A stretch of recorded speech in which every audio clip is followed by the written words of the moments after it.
विद्यार्थियों के मन में कर्तव्य और सत्यता के प्रति जागरूकता लाने के उद्देश्य से इस पाठ का चयन किया गया है।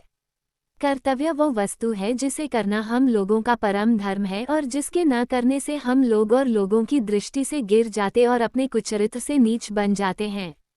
प्रारंभिक अवस्था में कर्तव्य का करना बिना दबाव से नहीं हो सकता, क्योंकि पहले पहले मन आप ही उसे करना नहीं चाहता। इसका आरंभ पहले घर से ही होता है, क्योंकि यहाँ लड़कों का कर्तव्य माता पिता की ओर और माता पिता का कर्तव्य लड़कों की ओर देख पड़ता है। इसके अतिरिक्त पति पत्नी, स्वामी सेवक और स्त्री पुरुष के परस्पर अनेक कर्तव्य हैं। घर के बाहर हम मित्रों, पड़ोसियों और प्रजाओं के परस्पर कर्तव्यों को देखते हैं। इसलिए संसार में मनुष्य का जीवन कर्तव्यों से भरा पड़ा है। जिधर देखो उधर कर्तव्य ही कर्तव्य देख पड़ते हैं। बस इसी कर्तव्य का पूरा पूरा पालन करना हम लोगों का धर्म है और इसी से हम लोगों के चरित्र की शोभा बढ़ती है। कर्तव्य करना न्याय पर निर्भर है और वह न्याय ऐसा है जिसे समझने पर लोग प्रेम के साथ उसे कर सकते हैं। हम लोगों के मन में एक ऐसी शक्ति है जो हमें सभी बुरे कामों को करने से रोकती और अच्छे कामों की और हमारी प्रवृत्ति को झुकाती है। ये बहुधा देखा गया है कि जब कोई मनुष्य खोटा काम करता है तब बिना किसी के कहे आप ही लजाता और मन में दुखी होता है। लड़कों, तुमने बहुधा देखा होगा कि जब कभी कोई लड़का किसी मिठाई को चुरा कर खा लेता है तब वो मन में डरा करता है और पीछे से आप ही पछताता है कि मैंने ऐसा काम क्यों किया, मुझे अपनी माता से कहकर खाना था। इसी प्रकार का एक दूसरा लड़का जो कभी कुछ चुरा कर नहीं खाता, सदा प्रसन्न रहता है और उसके मन में कभी किसी प्रकार का डर और पछतावा नहीं होता। इसका क्या कारण है? यही कि हम लोगों का ये कर्तव्य है कि हम कभी चोरी न करें। परंतु जब हम चोरी कर बैठते हैं तब हमारी आत्मा हमें कोसने लगती है। इसलिए हमारा ये धर्म है कि हमारी आत्मा हमें जो कहे उसके अनुसार हम करें। दृढ़ विश्वास रखो कि जब तुम्हारा मन किसी काम के करने से हिचकिचाए और दूर भागे तब कभी तुम उस काम को न करो। तुम्हें अपना धर्म पालन करने में बहुधा कष्ट उठाना पड़ेगा, पर इससे तुम साहस न छोड़ो। क्या हुआ जब तुम्हारे पड़ोसी ठगविद्या और असत्यपरता से धनाढ्य हो गए और तुम कंगाल ही रह गए? क्या हुआ जो दूसरे लोगों ने झूठी चाटुकारी करके बड़ी बड़ी नौकरियां पाली और तुम्हें कुछ न मिला? और क्या हुआ जो दूसरे नीच कर्म करके सुख भोगते हैं और में रहते हो?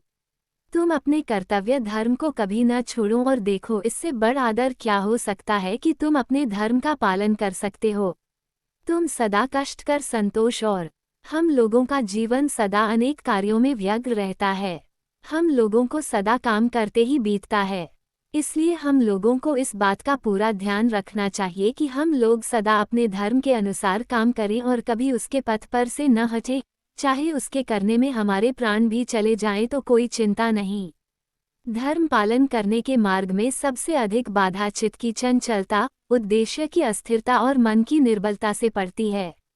मनुष्य के कर्तव्य मार्ग में एक ओर तो आत्मा के भले और बुरे कामों का ज्ञान और दूसरी ओर आलस्य और स्वार्थपरता रहती है।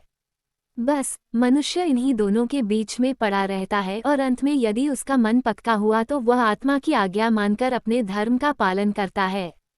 यदि उसका मन कुछ काल तक द्विविधा में पड़ा रहा तो स्वार्थपरता निश्चय उसे आ घेरेगी और उसका चरित्र घृणा के योग्य हो जाएगा। इसलिए यह बहुत आवश्यक है कि आत्मा जिस बात के करने की प्रवृत्ति दे उसे बिना अपना स्वार्थ सोचे झटपट कर डालना चाहिए। ऐसा करते करते जब धर्म करने की बात पड़ जाएगी तब फिर किसी बात का भय न रहेगा। देखो, इस संसार में जितने बड़े बड़े लोग हो गए हैं जिन्होंने संसार का उपकार किया है और उसके लिए आदर और सत्कार पाया है, उन सभी ने अपने कर्तव्य को सबसे श्रेष्ठ माना है, क्योंकि जितने कर्म उन्होंने किए उन सभी में अपने पर ध्यान देकर न्याय का बर्ताव किया। जिन जातियों में ये गुण पाया जाता है वे ही संसार में उन्नति करती हैं और संसार में उनका नाम आदर के साथ लिया जाता है। एक समय किसी अंग्रेज जहाज में जब वो बीच समुद्र में था, एक छेद हो गया। उस पर बहुत सी स्त्रियां और पुरुष थे। उसके बचाने का पूरा पूरा उद्योग किया गया, पर जब कोई उपाय सफल न हुआ तब जितनी स्त्रियां उस पर थीं सब नावों पर चढ़ाकर विदा कर दी गईं और जितने मनुष्य उस पोत पर बच गए थे उन्होंने उसकी छत पर इकट्ठे होकर ईश्वर को धन्यवाद दिया कि वे अब तक अपना कर्तव्य पालन कर सके और स्त्रियों की प्राण रक्षा में सहायक हो सके। निदान इसी प्रकार ईश्वर की प्रार्थना करते करते उस पोत में पानी भर आया और वो डूब गया, पर वे लोग अपने स्थान पर ज्यों के त्यों खड़े रहे। उन्होंने अपने प्राण बचाने का कोई उद्योग नहीं किया। इसका कारण ये था कि यदि वे अपने प्राण बचाने का उद्योग करते तो स्त्रियां और बच्चे न बच सकते। इसलिए उस पोत के लोगों ने अपना धर्म यही समझा कि अपने प्राण देकर स्त्रियों और बच्चों के प्राण बचाने चाहिए। इसी के विरुद्ध फ्रांस देश के रहने वालों ने एक डूबते हुए जहाज पर से अपने प्राण तो बचाए, किंतु उस पोत पर जितनी स्त्रियां और बच्चे थे उन सभी को उसी पर छोड़ दिया। इस नीच कर्म की सारे संसार में निंदा हुई।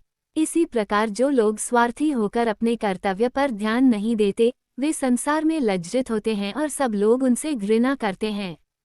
कर्तव्य पालन से और सत्यता से बड़ा घनिष्ठ संबंध है। जो मनुष्य अपना कर्तव्य पालन करता है वह अपने कामों और वचनों में सत्यता का बर्ताव भी रखता है। वह ठीक समय पर उचित रीति से अच्छे कामों को करता है।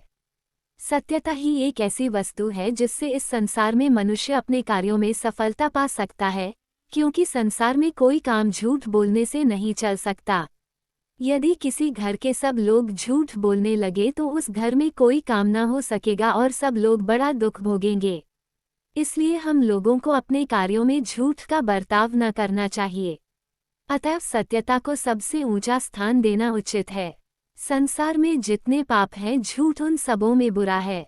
झूठ की उत्पत्ति पाप, कुटिलता और कायरता के कारण होती है। बहुत से लोग सच्चाई का इतना थोड़ा ध्यान रखते हैं कि अपने सेवकों को स्वयं झूठ बोलना सिखाते हैं, पर उनकी इस बात पर आश्चर्य करना और कुक्रुद्ध न होना चाहिए जब उनके नौकर भी उनसे अपने लिए झूठ बोलें। बहुत से लोग नीति और आवश्यकता के बहाने झूठ की रक्षा करते हैं। वे कहते हैं कि इस समय इस बात को प्रकाशित न करना और दूसरी बात को बनाकर कहना नीति के अनुसार समयानुकूल और परम आवश्यक है।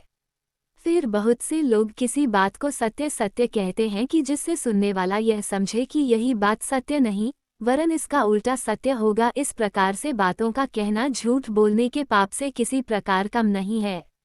संसार में बहुत से ऐसे भी नीच और कुत्सित लोग होते हैं जो झूठ बोलने में अपनी चतुराई समझते हैं और सत्य को छिपाकर धोखा देने या झूठ बोलकर अपने को बचा लेने में ही अपना परम गौरव मानते हैं।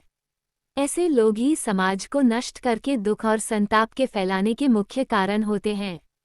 इस प्रकार झूठ बोलना स्पष्ट न बोलने से अधिक निंदित और कुत्सित कर्म है।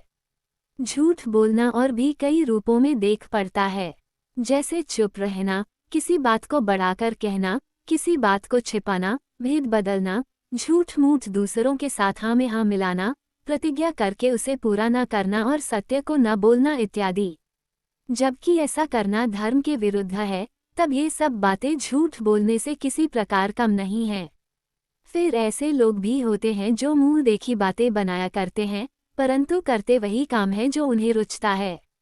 ऐसे लोग मन में समझते हैं कि सबको कैसा मूर्ख बनाकर हमने अपना काम कर लिया, पर वास्तव में वे अपने को ही मूर्ख बनाते हैं और अंत में उनकी पोल खुल जाने पर समाज में लोग घृणा करते और उनसे बात करना अपना अपमान समझते हैं।